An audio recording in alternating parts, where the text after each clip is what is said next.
निवडणुका जाहीर झाल्यावरच जयदत्त क्षीरसागर ऍक्टिव्ह होतात, निवडणूक आल्यानंतरच ते प्रगट होतात, अशा शब्दांमध्ये संदीप क्षीरसागर यांनी काका जयदत्त क्षीरसागर यांच्यावर जोरदार निशाणा साधलाय।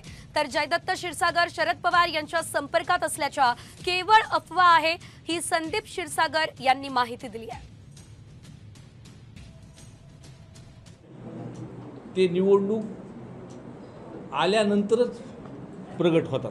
तुमचं काय मत आहे याच्यामुळे? तुम्ही उमेदवार आहेत, तुम्ही गेलं पाहिजे म्हणलं, ह्याच्याबद्दल माझं मत काही नाही। आणि ते त्या पद्धतीने भेट घेऊन आले। काय काही लोक दूषित करायचं वातावरण हे करतात आणि हे नेमकं निवडणूक आल्यानंतरच हा विषय होतो।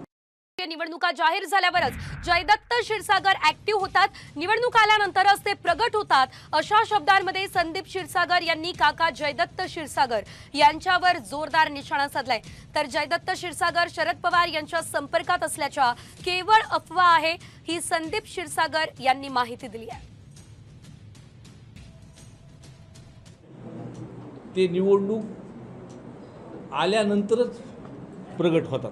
तुमचं काय मत आहे याच्यामुळे? तुम्ही उमेदवार आहेत, तुम्ही गेलं पाहिजे म्हणलं, ह्याच्याबद्दल माझं मत काही नाही। आणि ते त्या पद्धतीने भेट घेऊन आले। काय काही लोक दूषित करायचं वातावरण हे करतात आणि हे नेमकं निवडणूक आल्यानंतरच हा विषय होतो। महाराष्ट्रातील सर्व बातम्यांचे विश्वासार्ह व्यासपीठ, सकाळच्या सर्व सोशल मीडिया प्लॅटफॉर्मला लाईक, फॉलो आणि सबस्क्राइब करा।